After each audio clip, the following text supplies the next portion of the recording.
ये environmental safety पर presentation Pawan Singh द्वारा प्रस्तुत किया गया है। अधिक जानकारी के लिए 8141824876 पर संपर्क करें। चलिए एक सवाल से शुरू करते हैं। एक टपकता हुआ नल और एक कंपनी का भविष्य, क्या लगता है इन दोनों में कोई कनेक्शन हो सकता है? पहली बार में तो लगता है कैसी बात कर रहे हो, है ना?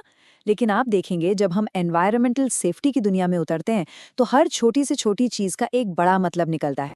तो आखिर ये एनवायरमेंटल सेफ्टी है क्या? देखिए, सीधी सी बात है, ये हमारे काम करने के तरीके और हमारे आसपास के माहौल के बीच एक तालमेल है।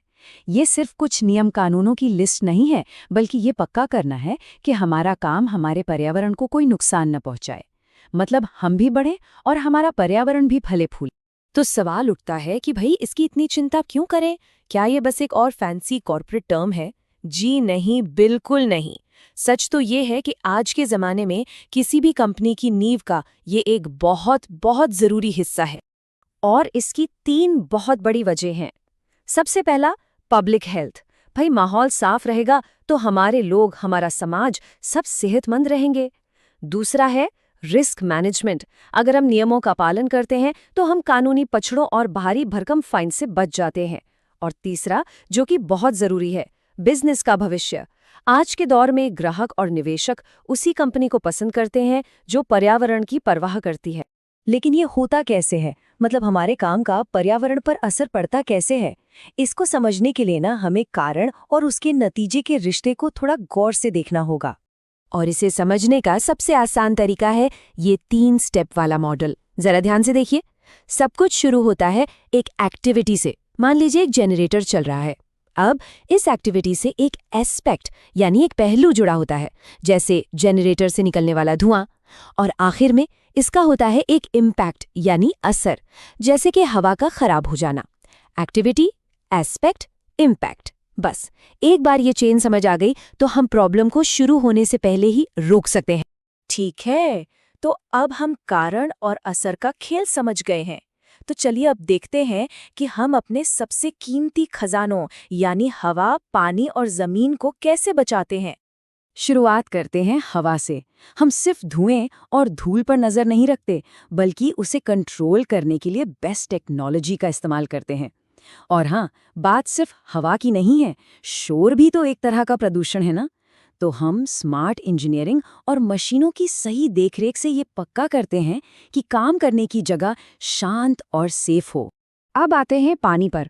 यहाँ हमारा गोल बहुत बड़ा है, जीरो लिक्विड डिस्चार्ज। इसका क्या मतलब हुआ? इसका मतलब ये है कि पानी की एक एक बूंद कीमती है। एक तरफ तो हम पानी बचाते हैं, बारिश का पानी इकट्ठा करते हैं, और दूसरी तरफ जो पानी इस्तेमाल हो चुका है उससे भी साफ करके दोबारा काम में लाते हैं। और कचरे का क्या?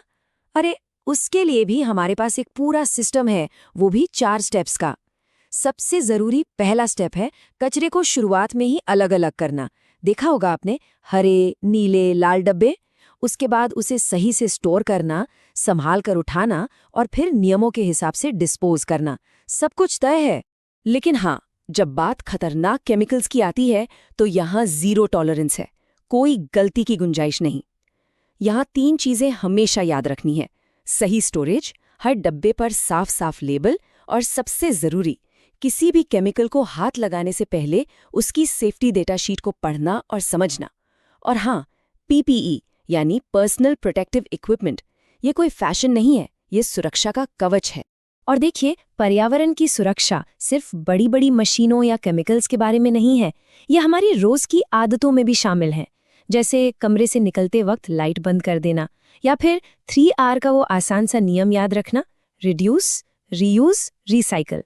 हर छोटी कोशिश मायने रखती है, याद रखिए। तो ये तो हो गई थियोरी की बातें, लेकिन असल जिंदगी में रोज के काम में हम सेफ्टी को लागू कैसे करते हैं? वो कौन से तरीके हैं जो इन आइडियाज को हकीकत बनाते हैं?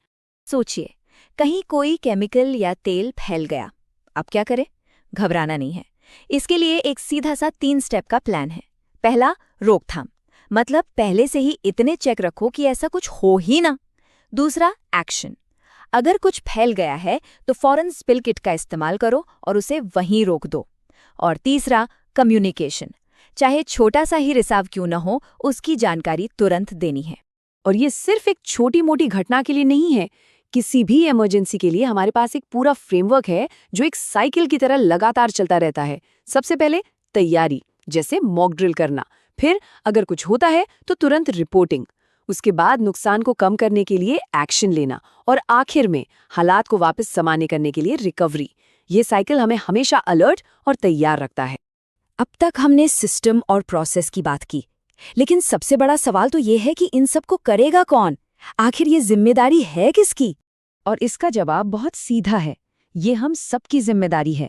एक कर्मचारी से लेकर सुपरवाइजर और मैनेजमेंट तक, हर कोई इस चेन का एक हिस्सा है। हर किसी का अपना एक रोल है, और जब ये सब लोग मिलकर अपना अपना काम करते हैं, तभी ये पूरा सिस्टम कामयाब होता है। अगर सब कुछ भूल भी जाएं, तो बस इन गोल्डन रूल्स को याद रख लीजिए। क्या करना है? हमेशा नियमों का पालन करें, कचरे को सही डब्बे में डालें, और कोई भी लीक या खतरा दिखे तो फौरन बताएं। और क्या बिल्कुल नहीं करना है? कभी भी कोई केमिकल या तेल नाली में न बहाएं, कचरा इधर उधर न फेंकें, और किसी भी अलार्म या वार्निंग को हल्के में ना लें। बस इतना ही तो है। तो आखिर में बस एक बात गांठ बांध लीजिए, एनवायरमेंटल सेफ्टी सिर्फ कंपनी की कोई पॉलिसी नहीं है, ये हम सबका काम है, हम सबकी जिम्मेदारी है। और सवाल ये नहीं है कि कंपनी क्या कर रही है, असली सवाल ये है कि इस साझा जिम्मेदारी को निभाने के लिए हम सब आज क्या कर रहे हैं।